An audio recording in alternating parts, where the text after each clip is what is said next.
How would you like to learn how to create this effect on Procreate? I'm Christy. I teach hand lettering and doodling on the iPad, and today I'm going to show you how to make this cool texture. I've already created my apple shape, drop color in. Now I'm going to add some color on top of this layer. I'm actually doing this all on one layer.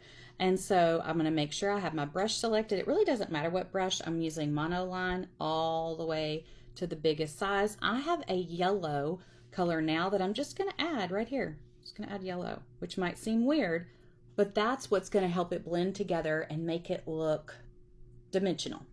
Okay, now we're going to go to the airbrush tool or the blending tool, and I'm just going to start blending around and see what a cool texture that makes. That's so fun.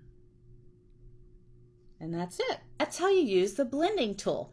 Make sure you follow me so you can see my other classes. I've got tons already. Go back and watch them and share it. Also, if you're interested in diving deeper, knowing more, I have a membership group at craftwithchristy.com.